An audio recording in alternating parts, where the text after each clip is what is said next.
mwese munkurikiye, birababaje cyane ukuntu mutari gutekereza ku bintu murimo gukora kano kanya.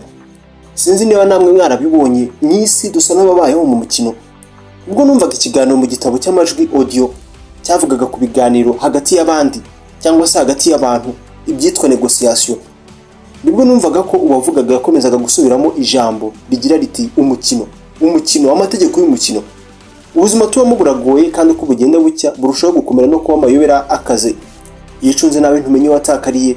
Umva amasomo rero y'ingenzi tungukira mu kiganiro agatabo, amasomo yagufasha mu buzima. Mu buzima icyo dukoze cyose, icyo dukoze uyu munsi nicyo kigira ingaruka ku bizaba ejo cyangwa se ku bizaza.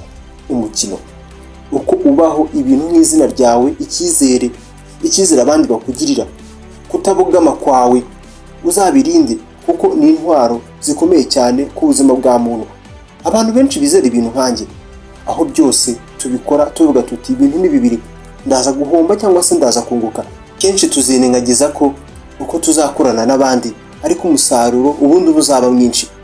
Turi kuwa mbere tariki ni 28, ukwezi ni ukwa kane, n'umwaka w'ibihumbi 2025. Reka iki cyumweru nacyo tugitangirane n'amagambo tuzagenderaho muri cyo, amasomo y'ubuzima. Mwibuke mukore subscribe. Reka masangize ibyo nakwita amasomo nasigaranye byatumye nsigaye narahinduye uburyo rwose mfatamo ibintu ndetse mfatamo imyanzuro yanjye, atari mu bucuruzi nkora ahubwo no mu buzima busanzwe. Ubuzima ni umukino, ngo burya dutuye kandi tukaba mu isi cyangwa se mu buzima bwuzuye imikino isaba strategy cyangwa se amayeri akomeye cyane, ariko benshi cyangwa se benshi muri twe ntitunazi ko tuba turi gukina n'amagambo dutangiriyeho. Buri gihe umwanzuro uzafata uri ku isi, uri muto cyangwa se munini, buri gihe hazaba hari umuntu uwo mwanzuro uzagiraho ingaruka. Hari umuntu umwe ahantu runaka uzaba uri burakazwe cyangwa se uri bushimishwe n'ibyo wakoze n'imyanzuro dufata. Uretse tujyane, waba uri kuganira n'abandi, uri gutereta cyangwa se niyo waba uri guhitamo igihe uravugira, uzamura ijwi ryawe uvugisha abandi, guceceka, kuvugana n'abantu, iteka uba uzakenera amayeri nidushaka tuyiteho kuganira. Nkimenye ibi niwe natangiye guha agaciro cyane ibyo nkora, ndetse atari ibyo gusa ahubwo nuko birangira ingaruka bigira ku bandi. Witonde uraza gusobanukirwa. Ibi nawe byaguhindurira uburyo uca mu buzima cyangwa se utwaramo ubuzima bwawe. Buri gihe jya utekereza kure mbere yo kugira ibyo ukora. Isomo rya mbere, ngo burya aho kwiruka ujya imbere, igitabo cyigisha kubanza gutekereza, kureba, ubundi ukitondera ibyo ugiye gukora. Dore ko ibi bintu byahinduye uburyo nkoramo ibintu byanjye byose n'uburyo nteganyamo ibintu byanjye muri ubu buzima uyu munsi. Aho guhubuka mu mahitamo ukora mu buzima, jya utangira ku iherezo rya byose. Iherezo, urashaka iki mu byo ugiye gukora? Ubundi se hakenewe iki ku murongo kugira ngo ibyo ushaka gukora uzabigereho? Ahubwo se bizagusaba imbaraga zingana iki imbere yo kubyinjiramo ngo ubitemo umwanya?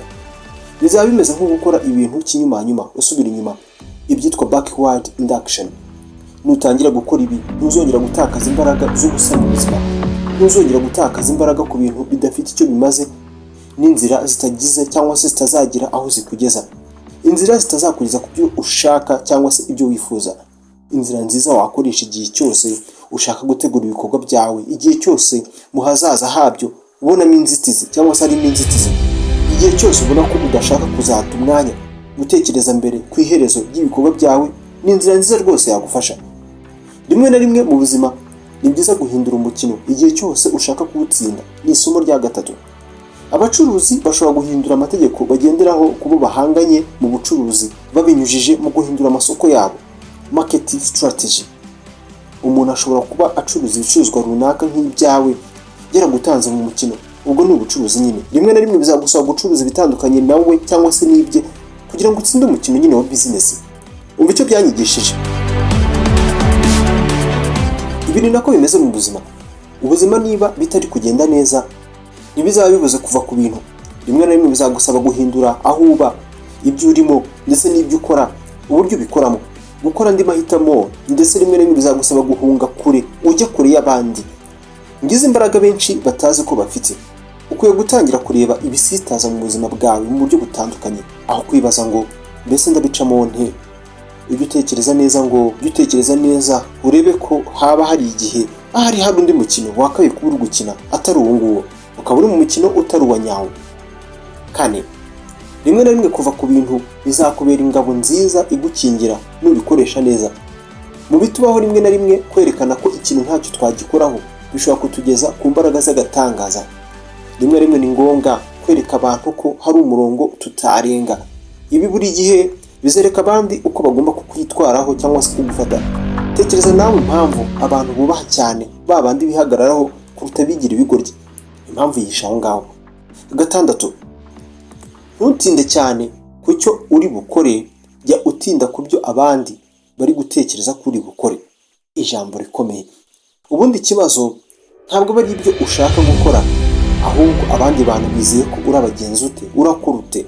Ubuzima ni umukino, wibuke n'iryo jambo twatangiranye. Uba ugomba kwibaza ngo mbese bari kuntekerezaho iki. Ibi kubyumva byasa n'ibikugora cyangwa se n'ibikuvanga igihe cyose ugitangira kubyumva ariko bwa mbere. Gusa nutangira kubaho gutya bizaguha imbaraga. Urugero, umuntu ashobora kuza iwawe aje kugutuka, mu by'ukuri watekereza neza ugasanga gukora ibyo byose yari agamije kukugusha mu mutego w'urugomo. Bityo nutekereza ku byo abandi bari kwitega kuri bukore bizakurinda byinshi cyangwa se byari gutegeza kuri bukore. Ibi njye nahise ntangira kujya mbikoresha igihe nganira n'abandi cyangwa se mfite ibyo mbasaba. Ibintu bitasibye kumfasha kumenya neza no gukeka ngo bifuza iki, ubundi nawe ukipanga neza ku buryo ubahereza ibibakwiriye nk'abantu. Ni umukino w'ibitekerezo.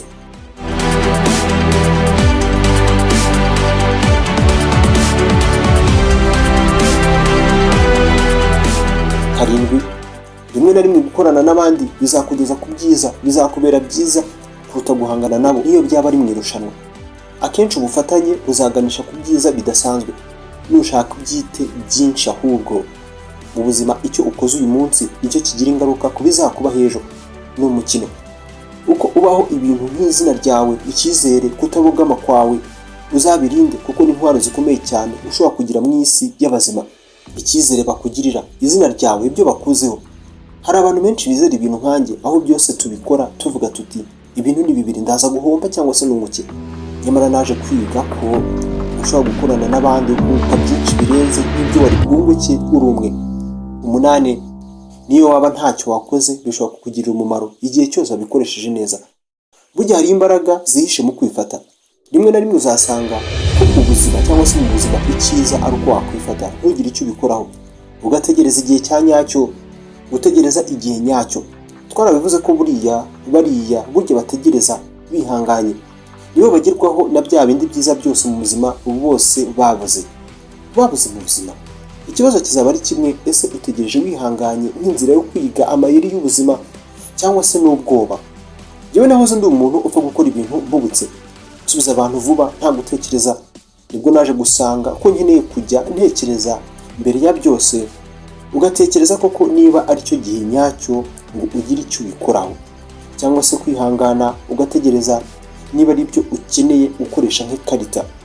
Ikarita igutambutsa nyine, kwihangana. Ibi rwose byahinduye ubuzima bwanjye bwose uko bwakabaye.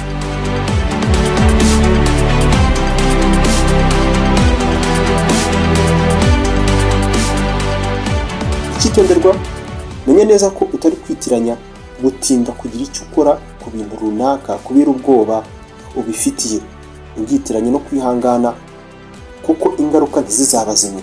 Ibi ntabwo ari amagambo, ni ibintu byanyigishije uko ngomba kubaho, uburyo ntekereza, uburyo nteguramo ubuzima n'uburyo nca mu bibazo. Ibi ntabwo ari ibyerekeye uburyarya, ahubwo ni ukumva amategeko y'umukino utagaragara ubundi, ubuzima. Sinzi niba unkurikiye uri hehe, gusa iyi nkuru igukoze ku mutima, hereza ikiganiro like, ujye munsi y'iyi video wandike ijambo rigira riti duhereze ibindi, nanjye ndashyiramo agatege ubundi turusheho kubona amasomo y'ubuzima. Mugisha Samuel, dusubira ubutaha.